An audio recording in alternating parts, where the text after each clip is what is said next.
Beleza, galera? Nós vamos entrar agora na nossa parte 2 sobre a agropecuária brasileira e conflitos agrários, ok? A nossa parte 2, pessoal, ainda envolve o lado produtivo. Então nós ainda estamos falando sobre a produção agropecuária brasileira, beleza? Os conflitos agrários eu vou deixar para criar uma parte 3, beleza, pessoal? Até então eu pensei em dividir o vídeo em 2 porções, mas é melhor nós dividirmos em 3 porções para que os vídeos fiquem menos carregados e pesados de informação, tá? A nossa parte 1, nós lembramos um pouquinho sobre o sistema intensivo e extensivo. Inclusive nós vimos no Brasil que esses dois sistemas existem, mas são praticados por agentes sociais diferentes, né?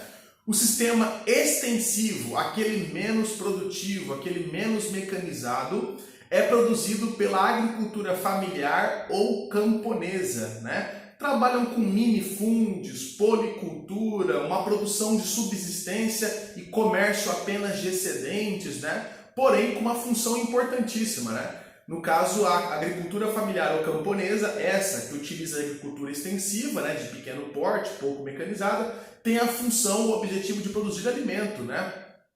No Brasil, nós vimos que a agricultura camponesa ou familiar chega a produzir 70% do alimento consumido no Brasil, tá?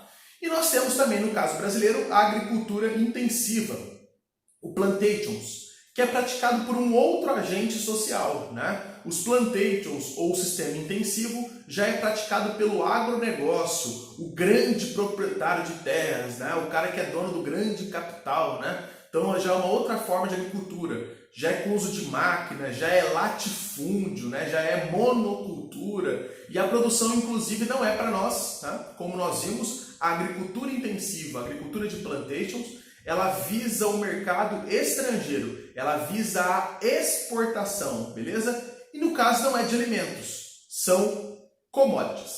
Pessoal, voltando aqui sobre a agricultura brasileira, a agropecuária brasileira, melhor dizendo, nós terminamos a nossa aula falando sobre Revolução Verde. Vimos que lá em 1966, um grupo empresarial norte-americano, o Grupo Rockefeller, diz que tinha a solução para a fome no mundo, atraiu-se lideranças políticas africanas, asiáticas e americanas para irem lá assistir até então proposta de acabar com a fome no mundo. Na verdade, vimos, pessoal, que aquilo era uma conversa fiada. Na verdade, a intenção do Grupo Rockefeller era forçar com que os países mecanizassem o campo para, basicamente, o Grupo Rockefeller conseguir vender os seus equipamentos, os seus maquinários agrícolas, que inclusive é isso que o Grupo Rockefeller faz até hoje. Insumo químico, agrotóxico e maquinários. Pessoal, no caso brasileiro, os frutos da Revolução Verde, ou seja, essa tecnologia agrícola toda, vai entrar no Brasil em 1970. Na época a gente estava vivendo um regime militar. Então o governo militar ele vai permitir que a Revolução Verde entre no Brasil. Ou seja, os objetivos do Grupo Rockefeller entrem no Brasil. Conforme a Revolução Verde chega no Brasil, nós começamos a mecanizar o nosso campo. Então o campo brasileiro passa, a partir de 1970, a partir da Revolução Verde, o nosso campo começa a ser mecanizado. E essa mecanização traz para a gente 3 consequências. Primeira consequência, gera no campo o desemprego estrutural rural. Como nós já vimos, o desemprego estrutural é o desemprego causado pela substituição da mão de obra humana pela máquina. Fechado, pessoal? Então, substituição da mão de obra humana pela máquina, isso é desemprego estrutural. Como é no campo, nós passamos a chamar de desemprego estrutural rural. Então, aquelas pessoas que viviam no campo, que trabalhavam no campo, vão começar a perder o emprego por conta da mecanização. Essa é a primeira consequência da Revolução Verde no Brasil. Segunda consequência, as pessoas desempregadas, que vão perder o seu emprego no campo, vão ser forçadas a irem para as cidades. A segunda consequência, êxodo rural. Então, é a mecanização do campo o primeiro e grande causador de êxodo rural no Brasil. Um êxodo tão acelerado que as cidades brasileiras, principalmente São Paulo e Rio de Janeiro, começarão a passar por um inchaço urbano. Beleza? O inchaço urbano é um crescimento populacional violento das cidades. muito rápido assim, tão rápido que as cidades não conseguem oferecer as estruturas mínimas. Então, além do desemprego rural, estrutural rural, o êxodo rural, a saída de pessoas do campo e a ida para a cidade é a segunda consequência da Revolução Verde no Brasil, da mecanização do nosso campo. E a terceira consequência? A terceira consequência é meio complexa de entender, eu vou ter que explicar com calma para vocês, tá, pessoal?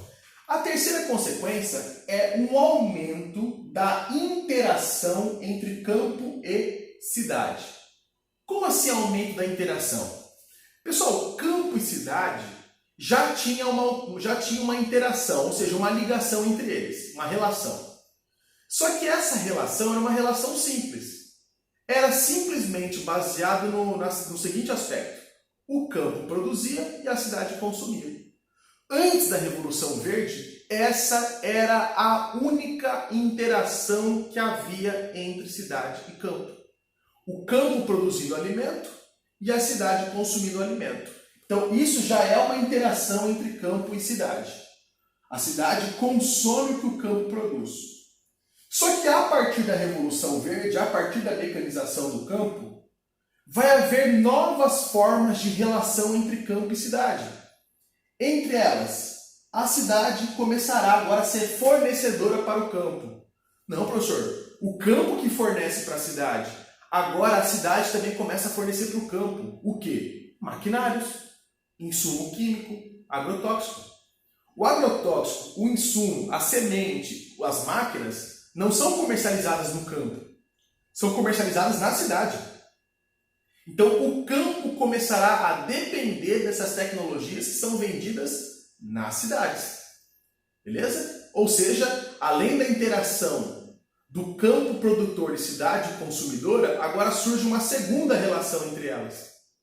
A cidade vende, fornece a tecnologia e o campo compra a tecnologia. E vai surgir uma terceira relação. A cidade, ela oferece o capital necessário para o campo. Para você começar uma grande agricultura, para você comprar sementes, comprar o agrotóxico, até mesmo o maquinário, é preciso de capital. E os bancos que vão oferecer o capital, que vão oferecer os empréstimos, os financiamentos, estão nas cidades. Então, além daquele fato, daquela interação histórica que já havia antes da Revolução Verde, o campo gerador de alimento e a cidade consumidor de alimento, agora vão surgir mais duas formas de interação. Só que agora essas duas formas é a cidade como fornecedora. A cidade será fornecedora de tecnologias, do maquinário, do insumo, do agrotóxico, e a cidade será fornecedora de crédito, empréstimos para o campo. Beleza? Inclusive, a partir de 1970, a partir da Revolução Verde aqui dentro do Brasil, a chegada da Revolução Verde no Brasil, começará a surgir no país cidades que são fornecedoras de instrumentos, equipamentos e capital para o campo. É o que a gente chama de cidades do agronegócio. Sinop, Sorriso, no Mato Grosso, é um exemplo de cidades do agronegócio. Professor, por que cidades do agronegócio? São cidades que vivem completamente da produção agrícola. Você entra em Sinop, na rua principal, por exemplo, de um lado tem uma loja de agrotóxico, na outra uma loja de semente, na outra uma loja de colheitadeiras, na outra de tratores, um banco rural. Então todo mundo ali que vive na cidade, ou grande parte das pessoas que vivem na cidade, trabalham, mesmo que indiretamente, com o campo. Trabalha vendendo as sementes, trabalha, por exemplo, vendendo os agrotóxicos, o maquinário, ou trabalha nos bancos que oferecem créditos para a produção agrícola.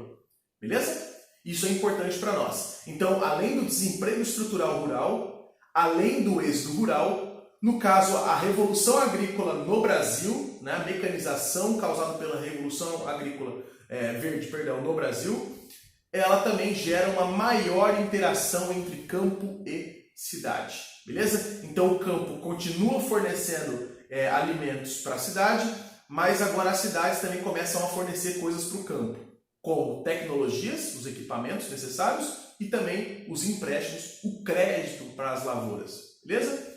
Pessoal, é exatamente nesse momento que no Brasil também vai surgir as grandes agroindústrias. Agroindústrias são indústrias que vendem alimentos processados. tipo enlatados, congelados e assim por diante. Eu vou citar alguns nomes que vocês vão saber. Sadia, Perdigão, a JBS Friboi, são exemplos de agroindústrias. Elas são indústrias, mas o seu produto, né, o produto que elas fabricam e que vendem, são produtos ligados ao campo. Ok? Então são enlatados, são congelados, alimentos processados e assim por diante. Essas agroindústrias vão surgir no Brasil a partir dessa mecanização todas. Ela tinha capacidade de comprar essa mecanização e vão começar a aumentar a sua produção e vão tornar-se grandes centros empresariais, beleza? Grandes grupos empresariais, ou melhor dizendo. Inclusive, pessoal, Sadia e Perdigão pertencem a uma mesma empresa, tá? Ambas são a BR Foods, beleza? As duas juntas, Sadia e Perdigão juntos, formam a BR Foods. Uma agroindústria, ou seja, uma indústria produtora de bens alimentícios, ok? Bens agrícolas, tranquilo? E basicamente elas hoje dominam principalmente o mercado de proteína do frango no Brasil. Isso é bastante importante para nós, tá, pessoal? E basicamente é importante a gente alertar uma coisa. A partir de 70, com a chegada da Revolução Verde no Brasil, da mecanização, a produção agrícola brasileira dispara, viu, pessoal? Dispara. Nossa produção agrícola começa a galopar em números, assim, ela começa a crescer absurdamente. Só que o que nós produzimos não é necessariamente alimento. Esse aumento da produção agrícola que o Brasil teve é um aumento de produção de commodities. Fechado? Isso é importante, isso é uma dica. Mas ao falar de produção agrícola, pessoal, a gente sempre tem que analisar 3 aspectos. Então, quando a gente vai estudar produção agrícola de um país, como no caso nosso do Brasil, a gente tem que considerar 3 aspectos. Primeiro aspecto, ao estudar produção agrícola, a gente tem que analisar o tamanho da área plantada. Ou seja, quantos hectares, quanto de espaço uma lavoura ou algumas lavouras ocupam. Então, o tamanho da área produzida, o tamanho da área plantada. O segundo aspecto que a gente tem que considerar é a quantidade produzida, normalmente é medida em toneladas, beleza? E o terceiro aspecto é o valor da produção. Então, quanto a produção agrícola brasileira vale, por exemplo. Então, ao falar de produção agropecuária, a gente tem que considerar a área plantada, a quantidade produzida e o valor de produção. Aí presta muita atenção nisso para vocês não confundirem. No caso do Brasil atual, do Brasil no atual momento, quem mais ocupa espaço e a produção agrícola que tem o maior peso, a maior quantidade, é a soja. A soja hoje ocupa a maior parte das terras agricultáveis do Brasil e hoje ela é campeã em termos de quantidade produzida. Não há nenhum bem agrícola e pecuário que seja tão produzido em área e em peso e em quantidade do que a soja. Porém, em valor, ela não ganha. Na verdade, basicamente, no caso brasileiro, na agropecuária brasileira, em valores, o que é mais produtivo é a carne bovina.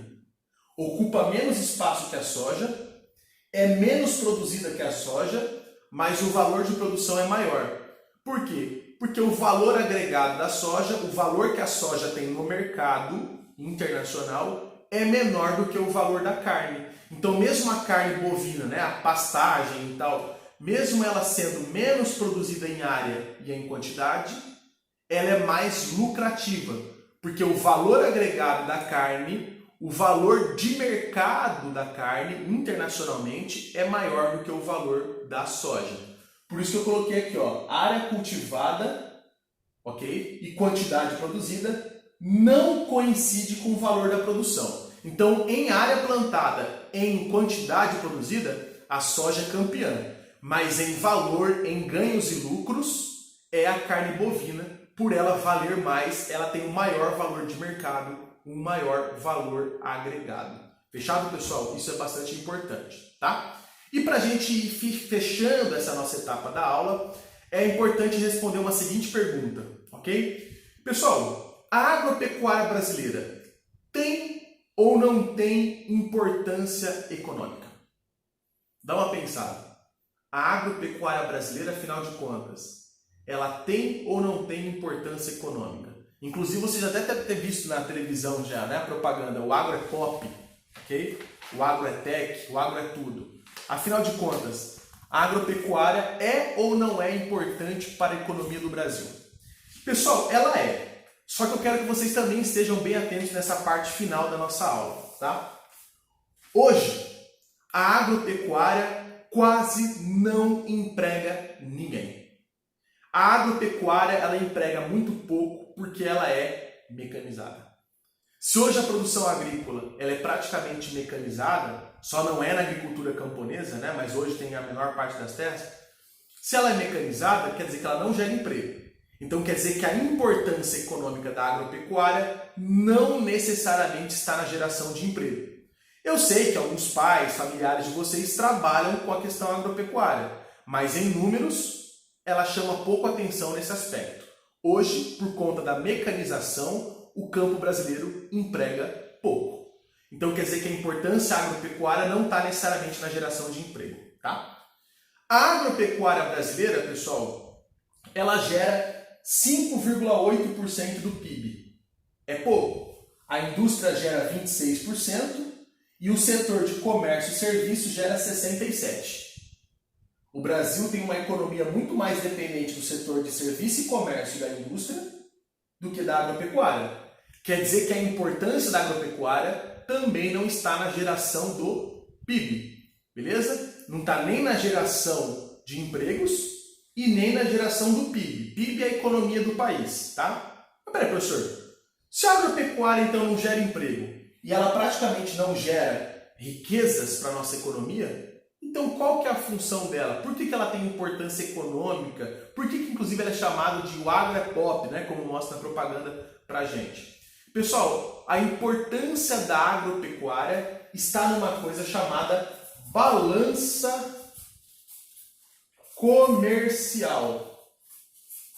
Muito atentos nessa parte, tá, pessoal? A importância da agropecuária está na balança comercial.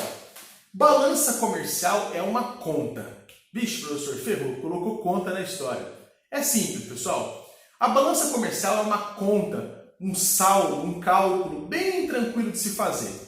É só você pegar tudo aquilo que o país exporta em valores, ok? É só você pegar tudo que o país exporta, ou seja, que o país vende para outros países em valores, subtrai aquilo que o país importa de outros países.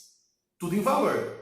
Então, pega o que o país exporta, o que vende, ok, em valor, e subtrai pelo que o país compra em valor. O ideal é que o país tenha um saldo positivo.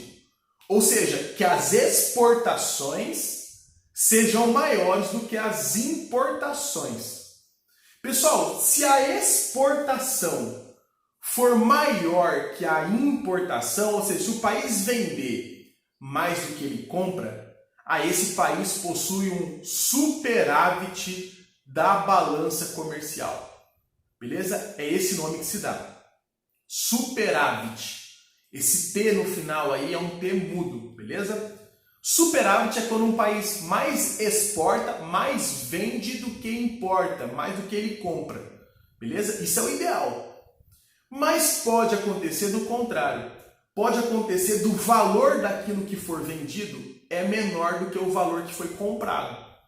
Aí, se o país ele vender menos do que ele compra, se o valor de venda de coisas vendidas para outros países, ou seja, exportação, for menor do que o valor que ele compra, aí, pessoal, nós temos um déficit, um saldo negativo. Se escreve déficit, com T também mudo no final, tá? Déficit, é um saldo negativo da balança comercial. Então, um país ele tem que calcular sua balança comercial. É só ele pegar tudo que ele vende para outros países, que a gente chama de exportação, e subtrai por tudo aquilo que ele importa, beleza? De outros países, que ele compra. Se ele vender mais do que comprar, saldo positivo, superávit. Se ele comprar mais do que ele vendeu, saldo negativo, déficit, ok? Pessoal, no caso, é aí que está a importância da agropecuária. O Brasil tem superávit da balança comercial já há muitos anos. O Brasil, então, tem saldo positivo da balança comercial. O Brasil mais exporta do que importa de outros países.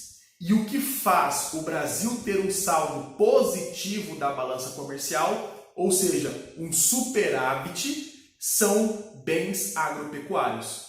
O que o Brasil mais vende para o mundo, o que o Brasil mais exporta para o mundo, são bens agropecuários. Soja, milho, açúcar, carne de frango, carne de porco, carne de boi, por exemplo, derivados do leite. Então, bens agropecuários estão entre os produtos mais exportados pelo Brasil. E é graças a eles que hoje nós temos um saldo positivo da nossa balança comercial. Então a importância da agropecuária não está necessariamente na geração de emprego, gera pouco, não está na geração de riqueza, geração de PIB, tem uma participação muito pequena. A importância da agropecuária no Brasil está no superávit da balança comercial, nas exportações. Graças a esses bens que nós temos um saldo positivo da balança comercial. Pessoal, fechamos mais uma etapa, ok, dessa nossa aula. Eu vou gravar uma aula extra com destaques produtivos do Brasil, tá? Então, onde nós temos a produção de cana-de-açúcar, onde tem de milho, onde tem de soja, beleza? E depois eu vou gravar a terceira e última etapa, que é sobre conflitos agrários. Então, até já, pessoal!